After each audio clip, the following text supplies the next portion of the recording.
তাহলে তোমার মা বাবার সাথে এমন নম্র ভাষায় তুমি কথা বলো, এমন নম্র আচরণ করো।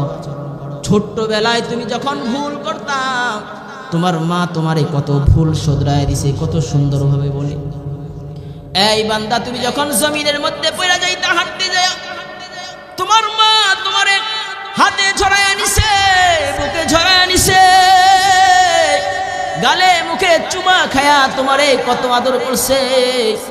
হায় হায়, তোমার জন্য তোমার মা কত রাত্র ওর ঘুমা কাটাইছে, কত না কষ্ট করছে মা। সেই মারে তুমি কষ্ট দাও। আল্লাহ পাক রব্বুল আলামিন বলেন, তুমি তোমার মা বাবার সাথে নম্র ভাষায় কথা বলো, কর্কট ভাষায় কথা বলিও না।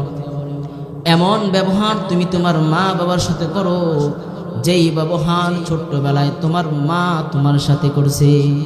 ক্বাদা রাব্বুকা আল্লা তা'বুদু ইল্লা ইয়্যাহু ওয়া বিল ওয়ালিদাইনি ইহসানা ইম্মা ইয়াবলুগান্না ইনদাকাল কিবারা আহাদুহুমা আও কিলাহুমা ফালা তাকুল লাহুমা উফফিন ওয়া লা তানহারহুমা ওয়া কুল লাহুমা কাওলান কারীমা।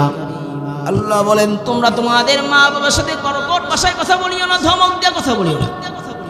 এই বান্দা, তোমার মা অথবা বাবা অথবা দুইজনের একজনকে যদি পেয়ে যাও, তাহলে তোমার মা বাবার সাথে এমন নম্র ভাষায় তুমি কথা বলো, এমন নম্র আচরণ করো। ছোট্টবেলায় তুমি যখন ভুল করতাম, তোমার মা তোমারে কত ভুল শোধরায় দিছে, কত সুন্দরভাবে বলে।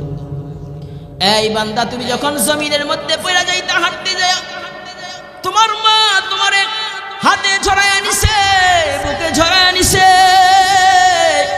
গালে মুখে চুমা খায়া তোমারে কত আদর করছে। হায় হায়, তোমার জন্য তোমার মা কত রাত্র ওর ঘুমা কাটাইছে, কত না কষ্ট করছে মা। সেই মারে তুমি কষ্ট দাও।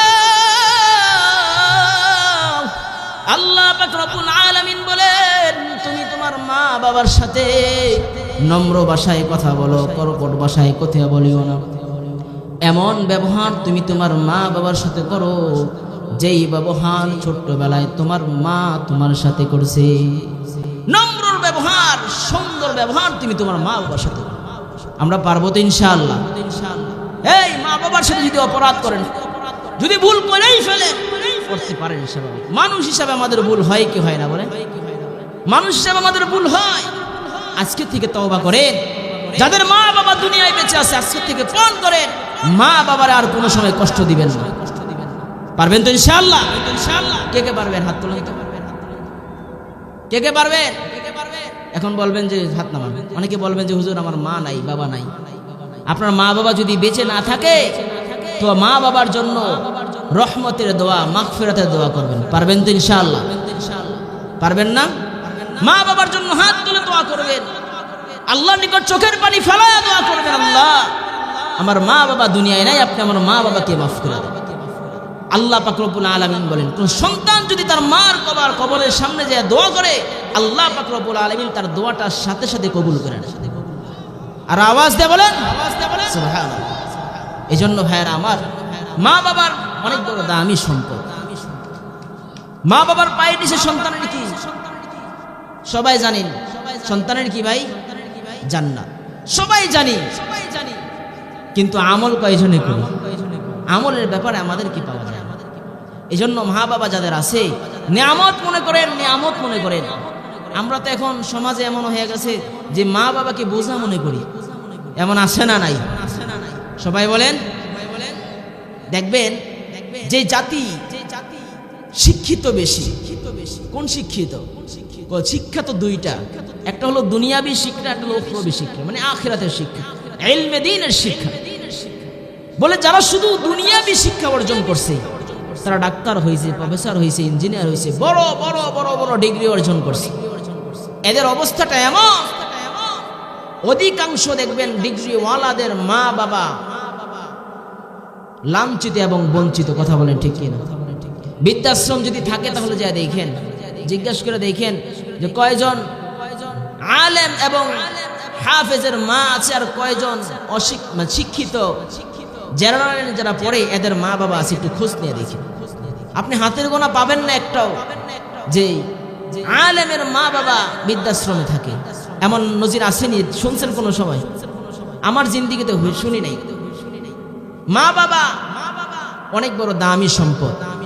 এজন্য যারা আলেম এরা বুঝে যে মা বাবা কত বড় সম্পদ, মা বাবা কত বড় সম্পদ এরা বুঝে। এজন্য কষ্ট হলেও এরা মা বাবাকে আগলায় রাখে, মা বাবাকে একসাথে রাখে। এজন্য ভাইরা আমার, মা বাবা এটা অনেক বড় নিয়ামত, অনেক বড় নিয়ামত। আপনার মা আপনার জন্য জান্নাত, আপনার বাবা আপনার জন্য জান্নাত, আবার আপনার মা আপনার বাবা আপনার জন্য জাহান্নাম। যদি মা বাবার সাথে ভালো ব্যবহার করেন তো জান্নাত কামাই করলেন, আর খারাপ ব্যবহার করলে জাহান্নাম অটোমেটিক কামাই করবে, অটোমেটিক জাহান্নামে যাবে। আল জান্নাতু তাহতা আকদামিল উম্মাহাত, নবী বলেন তোমার মা বাবা তোমার জন্য জান্নাত, মা বাবার পায়ের নিচে জান্নাত। জান্নাত কি মা বাবার পায়ের নিচে বলতে কি খুঁড়ায় খুঁড়ায় দেখবেন যে নিচে মা বাবার জান্নাত আছে কিনা, এমনটা বলছে?